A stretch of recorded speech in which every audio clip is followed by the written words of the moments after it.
Hi there, and welcome to another success story. Today, I've got the contoured carnivore.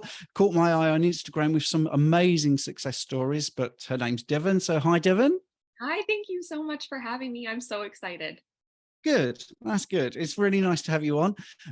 Very excited about this one because I do love your Instagram. So I think that's one of the things, if you listen to this podcast and you haven't followed Devan, you really should, because it's great.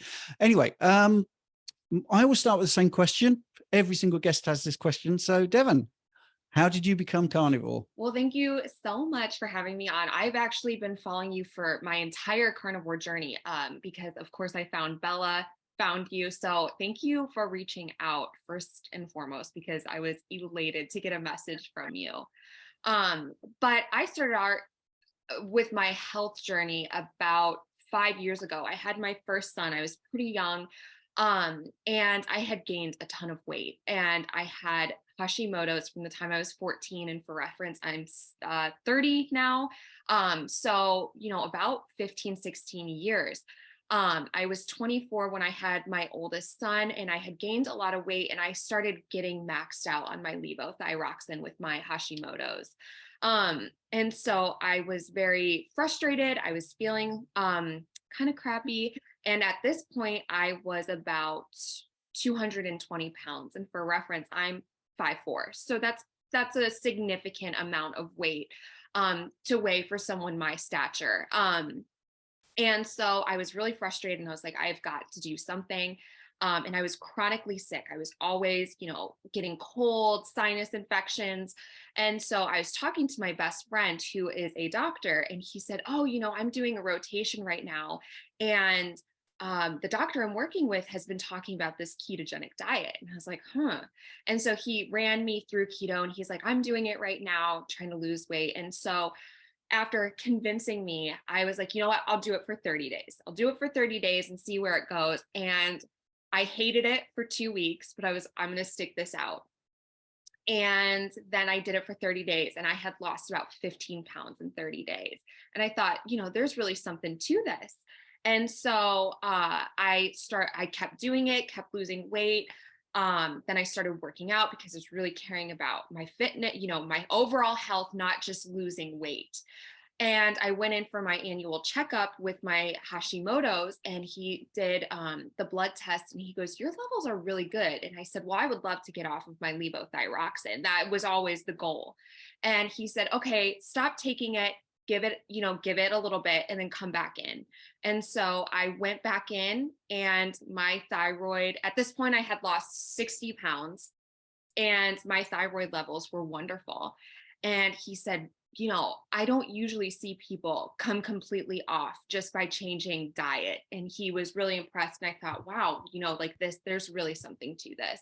So I had lost 60 pounds, come off my thyroid medicine. I was super happy. And so at this point, I was keto for almost a year, and I just kind of maintained it. And then I got pregnant, had another baby, and gained not as much weight as my first pregnancy. Didn't stay entirely keto, was keto for like the first 4 or 5 months of my pregnancy, but then COVID hit, and it was just we all know what happened. And then after I had my second son, I started back on levothyroxine. My thyroid was not as, it was not doing as well as it had been before I got pregnant. I had gained weight and not gotten it off at this point either.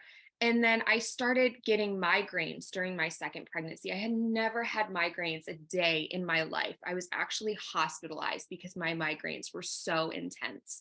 And then once I had my son, I continued to get them.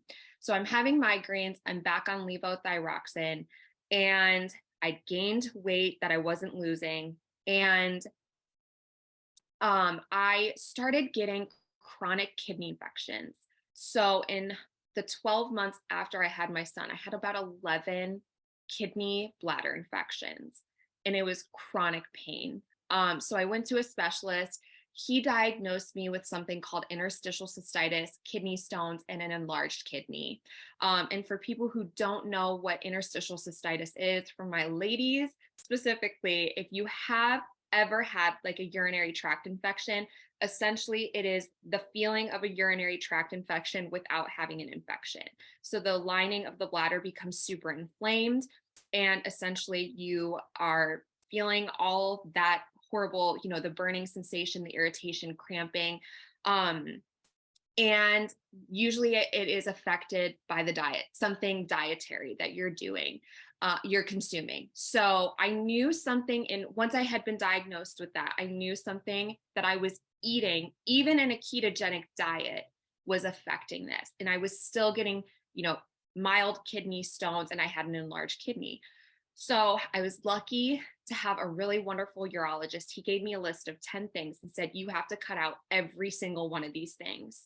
And then we're going to go from there to kind of tame down the kidney stones, the interstitial cystitis, and to see if it helped with my enlarged kidney. So the diet was the first thing that he had recommended. And of course, a lot of these things I wasn't eating because I was ketogenic, but a lot of them I was. So fruits, really acidic vegetables like peppers and tomatoes, which of course I was consuming a lot of because I was keto, and those were those A+ foods that you can eat on a keto diet. Coffee, strawberries were a big no-go. Anything artificial sweetener, he said stop it immediately. And so I did. I cut all of them out. I cut coffee out. I cut soda, like diet sodas out. I cut a lot of the vegetables and fruits out too. And so here I am eating this really healthy lifestyle, and I'm still having the flare-ups. I'm still getting IC flare-ups. And I thought, this is not working. Like I'm keto by definition. I should be like superb right now. And it had worked for me before my second pregnancy, and it wasn't working anymore. So I had already known about carnivore. I was already aware of that, just being in the keto space for so long. Hearing Michaela Peterson talk, Dr. Barry talk about it. And so I thought, well, if I'm eliminating all these foods already and I'm basically only eating meat, why not just do the whole thing? Why not just go carnivore, cold turkey? And so I did. I just did it. I cut it out, everything else out completely. And at the end of February, beginning of March of last year, and I am off all medications again. I'm not on Levo. I don't have an enlarged kidney. I am not on any of my interstitial cystitis pain medication. I've lost 37 pounds. I have not had a migraine. I can't even tell you the last time I had a migraine. So that is just the long story about how I've kind of evolved on my health journey and gotten into this carnivore space. Because that's a really interesting list. The acidic veg, like tomatoes, coffee, strawberries, artificial sweeteners, fruits, really good. Did this kidney specialist say to lay off the protein? No, never. Not once did he ever say. The only thing he ever told me was, if you are eating sausage, like an Italian sausage, that seasoning in that could really affect you. And spicy foods, but that was the only thing. He was like, hey, watch what kind of processed meats you're eating. But that was about it. So how did you know that your kidney had healed? Because I wasn't in pain anymore. And I think that I think a lot of people don't number one, most people don't know what interstitial cystitis is or have never had a kidney stone. And when you don't understand the pain that causes, it's really hard to understand. But once I woke up and didn't think about how much pain I was in, and I realized, oh my gosh, I'm not waking up every day in pain. That's like when it clicked, where I was like, okay, this is working. It's fabulous. So just for people listening, so the timeline of carnivore was approximately 3 years ago. Is that when you? No, I've only been carnivore for about a year. I'm coming up on carnivore. Yeah, but I've been on a ketogenic diet pretty much entirely for about 5 years. Up until a year ago when I went full carnivore. Okay. So you also mentioned your thyroid. So how's that panning out? Everything's great. I think it's so crazy because I was 14 when I got diagnosed with Hashimoto's. That's really young. That's very, very, very young. And I was a active, healthy 14-year-old. And I have been on medication for my thyroid from age 14 until I was 20, 25, 26. So that's a really long time. And I get tested every year still just to make sure. I only went back on it for a short amount of time during my second pregnancy and shortly after. And I haven't been on it since going carnivore. And do you have blood tests every so often to look at antibodies? Yeah, I do the thyroid panel pretty much once a year now, just because it used to be more frequently. I used to go twice a year when I was on levo, but now I only like do that general health panel once a year. That's amazing. So people will always want to know some real nitty gritty practicals. So what do you do during the day? Do you have OMAD, TUMAD? What's your meal frequency and what sort of things are you eating? So I've never been a breakfast eater. I've never loved eating breakfast. Even as a kid, it used to drive my parents crazy. Um, and so when I first, and I think it's important for people to understand, when I first went carnivore, I couldn't stop eating. I could not stop eating. I was eating constantly. And I never weighed myself for the first 3 months. And I think that that's important because I knew my body was healing. I knew I needed to heal.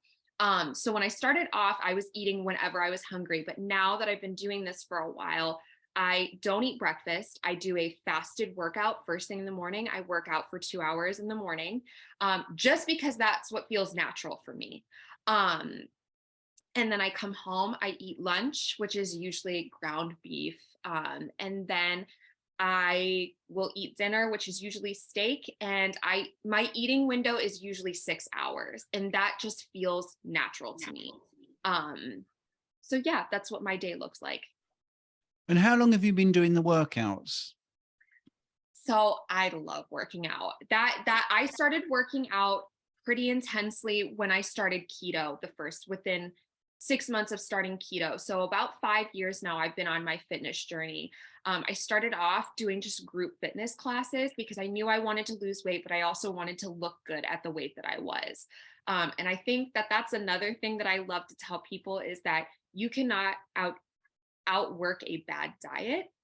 My best friend, who is the doctor, always tells me your diet is going to help you lose the weight, but working out is going to do a lot of good internally, but it's going to make you look and feel good at the weight that you are. So I just work out because I love it. I started with cycling and fitness, and then I slowly worked into working with some awesome personal trainers in weights.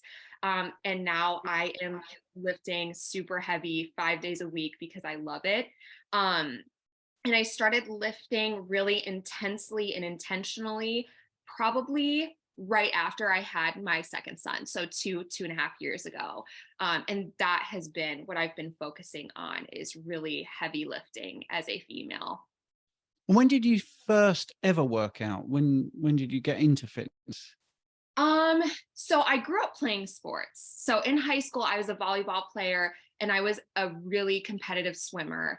I also did horseback riding, which some people don't call that fitness, but it actually is very intense. And then I stopped in college. I would jog a little bit in college, but I was never a gym goer. I never went to the gym. And then once I had my first son, a new gym opened up down the road, and I had been keto for 6 or 7 months at this point, and I was like, you know what, I think I'd like to join the gym just to get my body moving. Like, I'm losing all this weight. I'd really love to see how it helps my progression. So that was 2017, that would have been, and I've been a gym goer ever since then. Excellent. So these are bills, aren't they? Kidney diseases and Hashimoto's. And I just feel I should say to people, you don't have to exercise to get those things to resolve. That is nutrition that's doing that. Would you agree? Yeah, and I think I I'm trying I lost 40 pounds never working out, just by taking my son on walks, nothing intense, nothing sweaty. It is all diet. It truly, truly is all diet. You do not, a brisk walk is really it's not going to get you shredded or anything, but that is great for your body. But I lost 40 pounds by never lifting a weight, by never stepping in a gym or doing anything intentional with exercise. So I completely agree. It really is all about diet. Mm. But I would want to just press you a little bit, because I am a big fan of your Instagram. I only have people on that I follow and I'm interested in. I noticed you put something about, since Carnivore, you've improved your gym performance and a couple of other things. So what's happened there? How have you logged that? How have you noticed it getting better? So I not record, but I document everything that I ever do in the gym.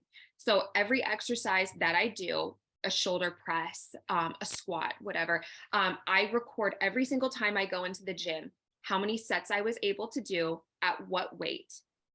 And I have done that for years. And so I will say, when I did start Carnivore, everything went down. The first 30 days, all my sets went down, all my weights went down. I was really fatigued very quickly. But then once my body adapted, I could slowly see, okay, I was able to do 8 reps at this weight instead of 6 like last week. And so I can see every week what I'm able to do. And of course, it's not linear. I'm not just going, it's not a straight line. There are weeks where I am tired because of my cycle or whatever may be happening. I have 2 young kids. Maybe I didn't get a lot of sleep, but overwhelmingly, once I got over that lull with that adaptation phase, I'm recording everything so I can intentionally see what my progress looks like, because that's important to me. Because if I'm not strong in the gym and then I know I'm not doing something right. My body isn't getting what it needs to give me that energy. So I absolutely just recording every single detail of what I'm doing, from my sets to my reps to the amount of weight. Brilliant. Yes. So a couple of other things. You mentioned improved mental clarity. So could you Yeah. speak on that a little bit? Well, so I'm a young mom. I have young kids. My youngest is 2. We homeschool our oldest too. And I think, as a mom, it's hard to gauge how much energy you have. But I tell people, like, people at the gym think I'm crazy because I have all this energy. I get up. I could never peel myself out of bed. Even when I was keto, I was like, oh my God, I'm so tired. Like, getting out of bed at 7 felt hard. And now I was just telling my husband too, I slept in today, and that's so unlike me, but I woke up at 6 and I was like, I am ready to go. And that is really unusual. So I'm waking up really early in the morning. About 5 a.m. is usually the latest I'm sleeping in most of the time. And it's just natural. Like, it's almost like my body has become so in sync with how much sleep I need, because I feel so regulated, I think is the appropriate word. So when I go to bed, I know that I'm going to wake up by 5. It's just natural. Whereas 2 or 3 years ago, I could barely get out at 7. It was just this really bad fatigue, which is also crazy because I was keto and I thought keto was the solution. And so, that for me is a big deal, because I've always been someone who struggled to get up in the morning. So that is a huge thing for me. But being just focused, like, I feel like I'm very hyper. I think that's like the thing. I'm very hyper. I have a lot of energy, but I feel more capable of doing the things that I need to do because I have that energy, if that makes sense. It makes sense. I've done 2 degrees in my life. My first degree when I was young and high carb was an honours degree in English literature, and I found that much, much harder than my recent science degree, which was much more technical and really difficult. Right. One of the other things you've mentioned, I've noticed this too, is faster hair and nail growth. Yeah. So and it seems so trivial, but I think for like the ladies out there, with some people, this is especially hair, it's really important. I have to cut my nails way more than I ever did before, even when I was keto. And that, to me, it's honestly kind of like, oh, it's kind of annoying. You know what I mean? Like, but it's great. But as someone who had Hashimoto's and significant hair loss just coming out in absolute chunks, I don't want to toot my own horn, but it's like I think my hair is very healthy and I have very long hair. Um, and if you could see the before and afters, and I might be able to get you a photo for that of right after I had my son compared to now. I mean, sometimes it takes women years and years and years to grow hair the length that it just seems like it took a couple months for mine to grow. And I think as someone who had Hashimoto's and then hair loss as a postpartum mom too, it's really nice to see hair growth and regrowth as a female who has suffered from hair loss as well. Mm. You're a big advocate of eating enough protein. I'm Yeah. yes. Yeah, that so within the last couple of months, I really I'm really focused on training um for the body type that I want to have. So for physique and aesthetics, just because that's where I'm at in my journey. And I did not ever realize that I was under consuming protein because I thought, oh, I'm eating so much meat. Of course I'm eating enough protein. Um, I think the 80-20 method is very trendy right now in the carnivore space. So the 80-20 ratio of 80% fat, 20% protein. However, I do think that for women, unless you are trying to be in a therapeutic level of ketosis for something that is like epilepsy or severe psoriasis, I think that generally that 80-20 ratio is too low of protein. When you have too low of protein, your energy is going to be depleted too. I don't think people realize that you can get energy from protein as well. Your hair, your skin, your ability to perform in the gym, your athleticism is decreased. Of course, there's always exceptions to that rule. So right now I am consuming, I think the general standard of protein for most women, especially, should be at least 130 grams a day. I don't know if you find that to be true because you're the fitness guy. But for me, that seems to be what I notice from the people that I talk to, especially at the gym. I am doing about 150 grams a day because I weigh 144 pounds right now. That seems to be really helping me with my aesthetics and my physique, and especially my gym performance over the past couple of months. And so my ratio that I do for myself is the 60-40 ratio of fat to protein. And that seems to be, I feel very good at this percentage of protein to fat. Yeah, I 100% endorse that. I've actually just done a video about the 30 grams per meal myth, which absolutely is categorically not correct for many, many people. But this is about you, not me. But if people want to see that, it's on my channel. You are also, well, you're called the Contoured Carnivore. You're very interesting to watch on the Instagram because you tick all my boxes. I'm an advanced personal trainer and all that sort of stuff. But you also talk about makeup. So I wondered if you just quickly talk about that. Yeah, I don't know because I kind of grew up, I grew up in a small town. I was a horseback rider for a very long time. So I worked on a farm, but I've always loved makeup. I don't know what it was. I from a very young age, I always loved makeup. And that was, I think, the first thing in my life that I felt super passionate about was like, oh, I love makeup. And so I've kind of been doing freelance makeup here and there for pretty much since I was a teenager. But mostly once I got to college, I did my friends' makeup for their dances. I've done a lot of proms, things like that. And so I continue to do that. But one thing that was super important to me when I did go carnivore was trying to be clean with my lifestyle choices as well. So the products that I'm putting on my skin, and 90% of makeup out there is not clean beauty. So the makeup that I use on people that I get in the makeup chair is considered clean. It passes all the European standards, but it's also got animal-based ingredients in it, which I thought, this is it. This is perfect. So that's my shameless plug for my makeup. And I love to just show people how to do makeup because I think it can be really fun for women. Yeah, well, it's, you see, this role that I play is all about aesthetics. People don't come to me to say, I don't care how I look. Yes, you want to reverse health, and health is the first thing. In fact, I'm very reluctant when someone says, I don't really care about health, which I genuinely do get people saying. I had that quite starkly said to me. I was much happier when I was thinner. I don't care if I get better or not. And I'm like, well, I'm probably the wrong coach for you, because Yeah. the weight loss is a side effect of eating properly. I mean, and your health will get better. But things like makeup, I think, are important, because if you're trying to eat properly and you're sticking chemicals on your face and estrogenic,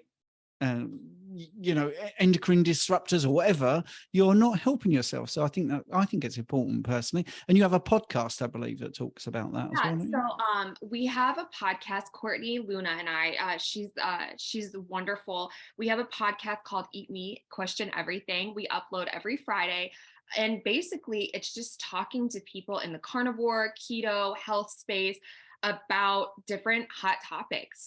We've talked to Dr. Anthony Chafee. We've talked to um, people like Rob Sykes about bodybuilding on a ketogenic diet, Natalie Grasso about bodybuilding, just all these people who have different important things to talk about, and how a carnivore ketogenic lifestyle can help address that or improve the quality of life or debunk some of these hot myths that are going around all the time in the health space, like cholesterol, just things that are really important for everyone to know, whether you're carnivore or not, and getting that information out there, easy to listen to. That's excellent. So what's your go-to meal then? What do you think you look forward to the most? Um, Probably a ribeye. Like 9 times out of 10, it's like a ribeye, and that's so funny for me to say, because when I started carnivore, I would only eat sirloin slapped with tons of butter, and so I finally, got, after like 2 or 3 months, I was like, oh, I should probably eat a ribeye, and ever since then, it's like, oh my god, I want a ribeye. But I'm a huge fan of like ground beef as well. I think it's so simple. It's such an easy diet. I think a lot of people overcomplicate it. I'm a dairy-free carnivore too. So I don't do cheese anymore. I just can't handle it. And it's just the basics, ground beef and a nice ribeye, and I am a happy carnivore. And what do you drink? I do drink coffee.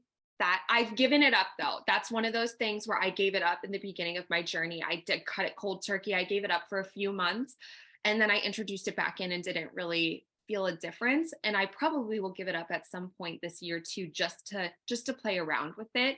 But I drink water. I don't drink. I don't. Occasionally, I will have maybe a glass of wine, but I have to tread lightly because of my bladder, the interstitial cystitis. Alcohol is very much a trigger. So I don't consume a lot of alcohol, but I drink pretty much only water all day, every day. And do you eat any fish? I'm not a seafood person. I'm not, and that's something I struggle with so much. So I do love shellfish, like lobster, crab. I will eat salmon, but I should, because of my, I do have a thyroid condition. I really should prioritize that. But I've never loved seafood. I just, it's never been my thing. But I do occasionally. I will occasionally eat it. Mm. I think I was allergic to seafood until I was age 50. And then when I went low carb and keto, I've been able to eat those things that I couldn't eat. So I did a bodybuilding tournament in my 20s, and I got sick and tired of chicken. And my training partner, who went on to do the Mr. England, he was eating tuna and salmon and all the fish. And I was so jealous. So I eat a lot of it, but I think it's because I was deprived of it. Right. I'd love also just to talk about when you work out. You say you do it fasted. Is that something you found difficult to adapt to? Is that something you've always done? I know, and actually I found the opposite, that if I do, because I believe in honoring my body, that I think when you are really adjusted to carnivore and you are in tune with your hunger signals, if I wake up hungry, I will absolutely eat.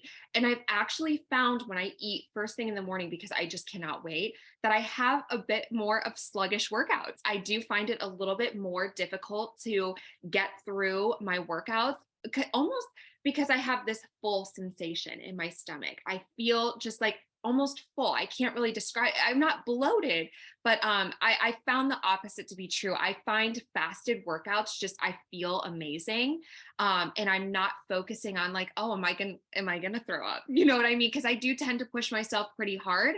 But it feels very natural for me to do a fasted workout. I I think I've only eaten breakfast in the past 6 months. I think maybe twice I've woken up and been like, yeah, I think I need to eat before I work out, because it just feels very natural for me. Yeah, I work out fasted. I think it's great. And that brings me on to a much broader subject. Do you do any fasting? So never intentionally. I know that this is fasting is very hot right now. And then I just got Mindy Peltz's new book too. Um, I am not I usually don't intentionally fast. I do have about a 6 hour eating window naturally because that just feels great for me. But there are times when I know we're going out to eat, like at an all you can eat Brazilian steakhouse or something like that, where I'm super excited and I know I'm going to eat a ton of food and I want to be able to eat a lot of food, where I will intentionally not eat for the entire day until that meal. And I know that some people are like, that's super unhealthy, but it's like, no, I want to almost indulge in that food that I know that I'm not going to get very often. So I have done like 22-hour fast pretty much, I guess is what you would consider that, but I've never extended past that. Well, I disagree with that. I think that is healthy. If people have said to you that's not healthy, of course it's fine. I mean, there were years and millions of years, I suppose, where there was a scarcity of food. So we're Right. used to having a scarcity of food. And I would do exactly the same thing. And I have done exactly the same thing. Here in UK, there is a Brazilian restaurant in a place called Beverly, and it is amazing. And I deliberately didn't eat all day just because exactly what you said, you pay a set price and you eat as much as you can. And I really wanted to enjoy those different types of flavors and meats. I think Right. it makes Well, sense. and it's expensive. Usually they're very expensive. And I'm like, Yes. well, I want to, if I'm going to pay $70 to eat at a Brazilian steakhouse, I want to get $70 Yeah. worth of meat. My best friend and I have a really good conversation that we have quite frequently. And he and I always talk about how our natural state was to be fasted. How we often think of like, oh, I'm fueled because I've eaten a meal recently. And in some ways, I think that that is accurate, but how our natural state wasn't always to be fed and satiated, was actually to be fasted, because food was not down the road all the time or in the fridge. So I think fasting can be beneficial. I think it should be looked at as our normal kind of baseline. And then when we're lucky enough to have food, we are satiated and look at that as kind of like a rarity, I guess is what I would say. Yes. So you're a young mum, and obviously you've mentioned your hubby. What about social situations? Do you find people around you think you're crazy? What are people around you like? Uh, so my family is very supportive. My parents, my siblings. I grew up in a house where my family has incredibly severe celiac disease. So health has always been on the table. Food not being great for us, I've always known that food wasn't not everything was good for us. You know, it's not like the norm where everything in moderation. I did not grow up like that. I knew, of course, like gluten is bad for you. So my family, they always make sure that I have what I need when I go stay with them. I'm really, really lucky. I'm very lucky because I know not all people have that with their direct family. My husband, every crazy idea that I've ever had is like, go for it, go for it. He's the one who told me to get on social media when I started having really good results. Carnivore, he was like, you need to be documenting this. And I was, oh, okay. My kids are not carnivore. We talk about it often. Um, but my oldest knows that I only eat meat, and he always goes, my mommy only eats meat because meat is the good thing for us. And I'm like, well, at least we're getting somewhere, you know? But my 2-year-old is the type that if you buy him a hamburger, he rips the bun off and just eats the burger. So I think we're going to have good luck with him. But I have to say, very honest with all my friends and family about only, eating meat. And I've gotten a little bit of, oh, well, it's good to have a cheat every once in a while. And um, that's fine because I know that that's what people, and I'm just like, yeah, it is okay for, some. And I'm not perfect. There have been times where I've indulged, but it's not been like a luxury to me. It's just that, oh, I did this and I go back to the way that I eat, immediately after. But I have never not had any uncomfortable social situations. I think I'm very lucky because everyone has been super supportive of me in my personal life. Yes, and I think you're a very good example. This is the thing. If you're looking much healthier and you're off medications and you've lost a ton of weight, it's very difficult to say, wow, what you're doing is really bad for you. Although we both suffer this on social media where it's very clear you've had all these benefits, but you still get people commenting saying, oh, it's so bad for you. What you're doing is terrible. And I do like some of your blunt responses, but I can't repeat them on this channel. But anyway, I know. Go check the Instagram for those. I think it's been a great chat. So Devan, I really appreciate it. Have you got any final tips you want to give anybody? I think the thing that I love to really say to everyone, because obviously I get a lot of questions every day about this, is that comparison is the thief of joy. I always try and tell myself that your journey is going to look completely different than someone else's. And it is exactly that. It's a journey. Weight loss is not linear. Health is not linear. It's a journey, and and when you have fun with it, it is so fun to just play around with all these things that you can play around with, your macros, different meats, different eating times, your fitness, what you're capable of. And it's just have fun with it and don't compare your journey to someone else's because that sucks the fun out of it. And this has been the funnest year of my life, just seeing what works for me, and just enjoy it because life is just way too short. Well, that's the end of that video. Thank you for watching all the way through. I hope you enjoyed it.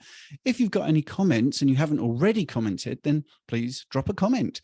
If you've subscribed already, thank you very much. It really does help the channel. And if you haven't subscribed, then maybe just pushing my face there and subscribing be really handy. I'd really appreciate that. It does help the channel.